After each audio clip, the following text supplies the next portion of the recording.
ہماری یونیورسٹیز اس کی گواہ ہیں، ہمارے ایجوکیشنل انسٹیٹیوٹس اس کے گواہ ہیں، ہمارا کارپوریٹ سیکٹر اس کا گواہ ہے. ہر چیز پیچھے سے آ رہی ہے. میڈیا کس کے کنٹرول میں؟ آج دیکھ لیں ورلڈ میڈیا کس کے کنٹرول میں ہے.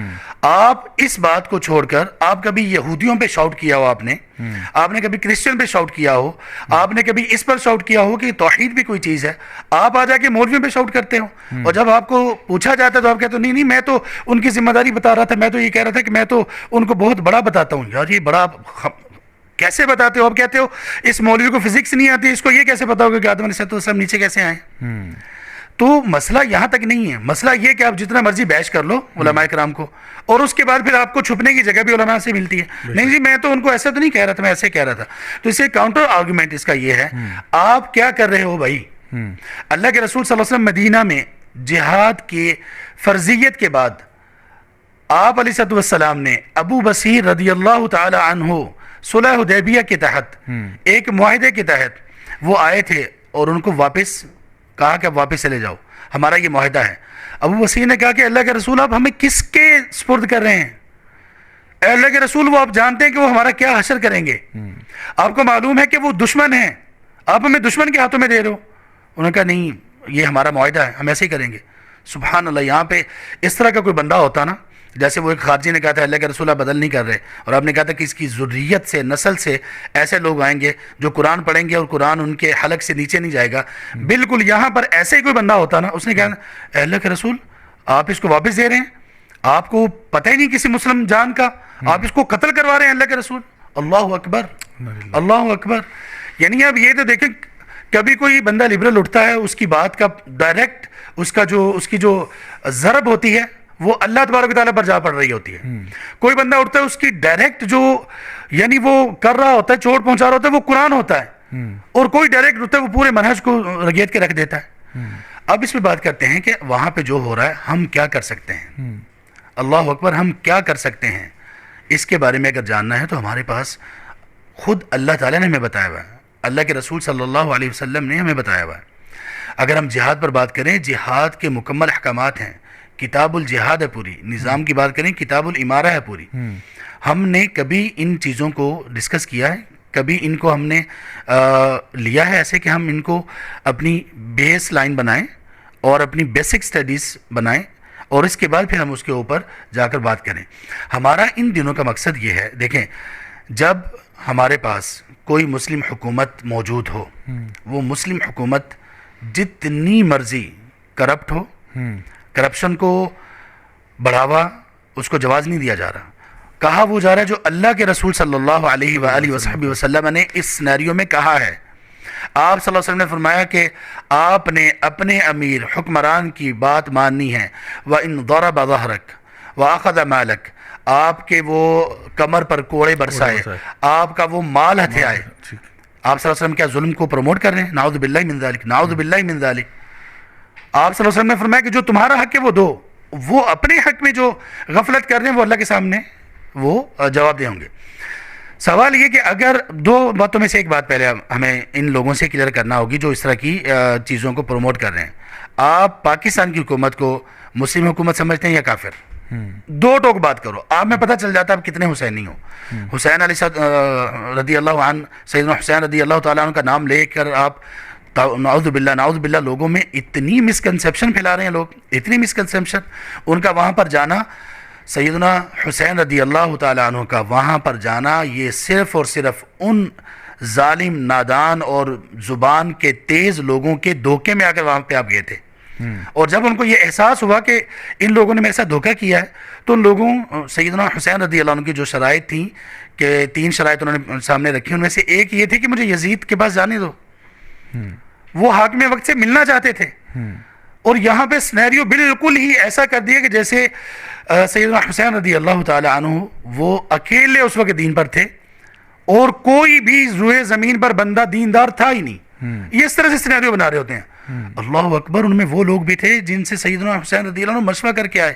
مشورہ بندہ کن سے کرتا ہے؟ ان میں وہ لوگ بھی تھے جن کے بارے میں اللہ کے رسول صلی اللہ علیہ وسلم کی اتنی بڑی بڑی فضیلت کی سبحان اللہ حدیث موجود ہیں. اور سیدنا حسن رضی اللہ عنہ بھائی کہاں تھے؟ آپ حسینی تو ہو، حسنی کون بنے گا؟ حسن رضی اللہ تعالیٰ عنہ اس وقت موجود تھے یا نہیں؟ کہاں تھے وہ؟ اگر سارا کا سارا آپ نے فوکس اسی پہ کرنا ہے، میں سے یہ کہہ رہا ہوں کہ ساری باتیں ہی بالکل ایک بات حق کو لیا جاتا ہے اور اس کے ساتھ اتنا باطل کو ملایا جاتا ہے کہ وہ حق کو سامنے رکھا جاتا ہے، پیچھے ساری چیز باطل ہے. سیدنا علی رضی اللہ تعالیٰ نے یہ کہا تھا کلمۃ حق ارید بها الباطل. خوارج جو بار بار کہتے تھے نا کہ کتاب اللہ کے مطابق فیصلہ کرو، آپ نے فرمایا کہ یہ بات تو حق ہے لیکن ارید بها الباطل، اس کے پیچھے ان کے مقاصد باطل پر مبنی ہیں. یہاں پر بھی جو اپنے آپ کو حسینی کا جو رٹ لگائے ہوئے ہوتے ہیں لوگ، ان کے پیچھے مقاصد سیدنا حسین رضی اللہ عنہ کے نہ منہج کے ساتھ میل کھاتے ہیں، نہ سیدنا حسن رضی اللہ عنہ کے منہج کے ساتھ میل کھاتے ہیں، نہ صحابہ کے راستے پر ہیں، نہ قرآن کے راستے پر، نہ سنہ کے راستے پر. بھئی آپ یہ اسلام کب مکمل ہوا ہے؟ اسلام کب مکمل ہوا ہے؟ الیوم اکملت لکم دینکم واتممت علیکم نعمتی ورضیت لکم الاسلام دینا. یہ آیت کن کے لیے ہے؟ تو ہمارے پاس تو یہ سب کچھ موجود ہے. پاکستان کی گورنمنٹ اور مفتی طارق مسعود صاحب نے بہت اچھا کیا، انہوں نے بھی بالکل یہی ٹو دی پوائنٹ یہ ایک بات کہی ہے کہ آپ یہ بتاؤ کہ آپ کا نظریہ کیا ہے بھائی. آپ پہلے یہ بتاؤ پاکستان کی گورنمنٹ حکمران یہ اسلامی گورنمنٹ ہے یا نہیں، مسلمان یہ حکمران مسلمان ہیں یا نہیں ہیں. اگر آپ کہتے ہیں کہ یہ گورنمنٹ بھی کافر ہے، نظام بھی کافرانہ ہے، تو پھر بھائی فلسطین میں کچھ بھی ہو جائے آپ کے اوپر فرض اور لازم ہے کہ آپ یہاں پہ جہاد کرو اعلان، اب اسکرین پہ اعلان کرو، پرجوش ہو کے بتاؤ. زرداری، نواز شریف صاحب، عمران خان، آرمی، سب بالکل بھائی یہ غیر اسلامی ہیں، سب لوگ کافر ہیں اور سب لوگوں کی اطاعت کوئی واجب نہیں ہے، لہٰذا نکلو. ٹھیک ہے، ابھی پتہ چل جاتا ہے آپ کتنے حسینی ہو. اب یہ پہنچے گی نا بات ان تک تو انشاءاللہ پتہ چل جائے گا کتنے آپ میں کتنا دم خم ہے. اچھا اگر آپ یہ کہتے ہو نہیں یہ مسلمان ہیں، یہ بھی ان کو بھی ہم مسلمان سمجھتے ہیں، تو بھائی پھر آپ کون سے نظام کی بات کر رہے ہو؟ اگر یہ مسلمان ہیں تو پھر اگر مسلمان ہیں تو نبی صلی اللہ علیہ وسلم نے یہی کہا تھا جب تک مسلمانوں پر اسلام کا لفظ، اسلام کا وہ ان کی جو ہیڈنگ ہے اور یہ ان پر صادق آتی ہے، یعنی جب تک ان کو مسلمان کہا جا سکتا ہے ہم نے ان کی فرما برداری کرنی ہے، اطاعت کرنی ہے، خیر کے کاموں میں، نیک کاموں میں، برائی کے کاموں میں نہیں. اور جب ہم اس پر آ جائیں گے تو اب آئے کہ جہاد کیا ہوتا ہے، ہم نے ابھی کیا کرنا ہے. جہاد کی 4 اقسام ہے بھائی. یہ بنیادی بات بتا رہا ہوں، یہ جو جس کے اوپر بنیاد کھڑی ہے اسلام کی. امام ابن قیم رحمہ اللہ نے بھی اس کو ذکر کیا. جہاد کی 4 اقسام ہیں. نمبر 1 جہاد بن نفس. سب سے پہلی چیز جہاد بن نفس. جہاد بن نفس میں 4 چیزیں ہیں جو سورۃ العصر میں بیان کی گئی ہیں. الذین آمنوا وعملوا الصالحات. ایمان ہمیشہ علم سے جڑا ہوتا ہے، یعنی علم، عمل، دعوت اور اس پر صبر. یہ جہاد بن نفس کے 4 ارکان ہیں. اس کے بعد ہے جہاد بالشیطان. شیطان کے ساتھ جہاد. شیطان کے ساتھ جہاد 2 طرح کا ہے. ایک وہ کہ جو شیطان ہمارے دلوں میں، لوگوں کے دلوں میں ڈاؤٹس پیدا کرتا ہے، شکوک و شبہات، اس کو علم کی تلوار سے ایلیمینیٹ کیا جائے. دوسرا شیطان بندے کو کبھی کبھی علم تو ہوتا ہے لیکن اس کے باوجود بھی غلطی کر جاتا ہے نا، بندہ گناہ کر جاتا ہے علم کے باوجود بھی. اس شیطان کی اس جو وسوسے ہیں ان کو قابو کیا جائے. نمبر 3 ہے جہاد بالکفار. جہاد بالکفار ہاتھ سے ہوگا اور اس کا جہاد بالکفار کا پورا اختیار اور اس کی پوری جو امبریلا ہے وہ گورنمنٹ کے ہاتھ میں اسلام نے دی ہے، اللہ نے دی ہے اور اللہ کے رسول صلی اللہ علیہ وسلم نے دی ہے. ان کے پیچھے ہم جہاد کریں گے. اگر اس فریضے کو یہ لوگ چھوڑ رہے ہیں، اللہ کے ہاں یہ گنہگار ہوں گے، اللہ تبارک و تعالیٰ کے ہاں یہ جواب دہ ہوں گے. اور پھر آگے جہاد بالمنافقین ہے. جہاد بالمنافقین یہ ہے کہ ہم نے اپنی زبانوں کے ساتھ ان کے بارے میں، ان کے نفاق کو اور ان کے ان چیزوں کو جو اسلام کے خلاف ہیں، ہم نے ان کو علمی اعتبار سے واضح کرنا ہے. تو ہم تو ابھی یہاں پر بیٹھے ہوئے ہم جہاد میں ہیں. جہاد میں ہم کس طرح سے ہیں؟ پوری عوام کیا کر سکتے ہیں؟ سب سے پہلے ان کا درد محسوس کریں. ہمارے فلسطینی بھائی ہوں، اور یہ صرف فلسطین میں ابھی تو معاملہ نہیں ہوا. یہ کیا صرف یہ فلسطین میں ہوا؟ اس سے پہلے افغانستان میں ہوا، اس سے پہلے کشمیر میں یہ سب کچھ چل رہا ہے. بھائی تب آپ کہاں تھے؟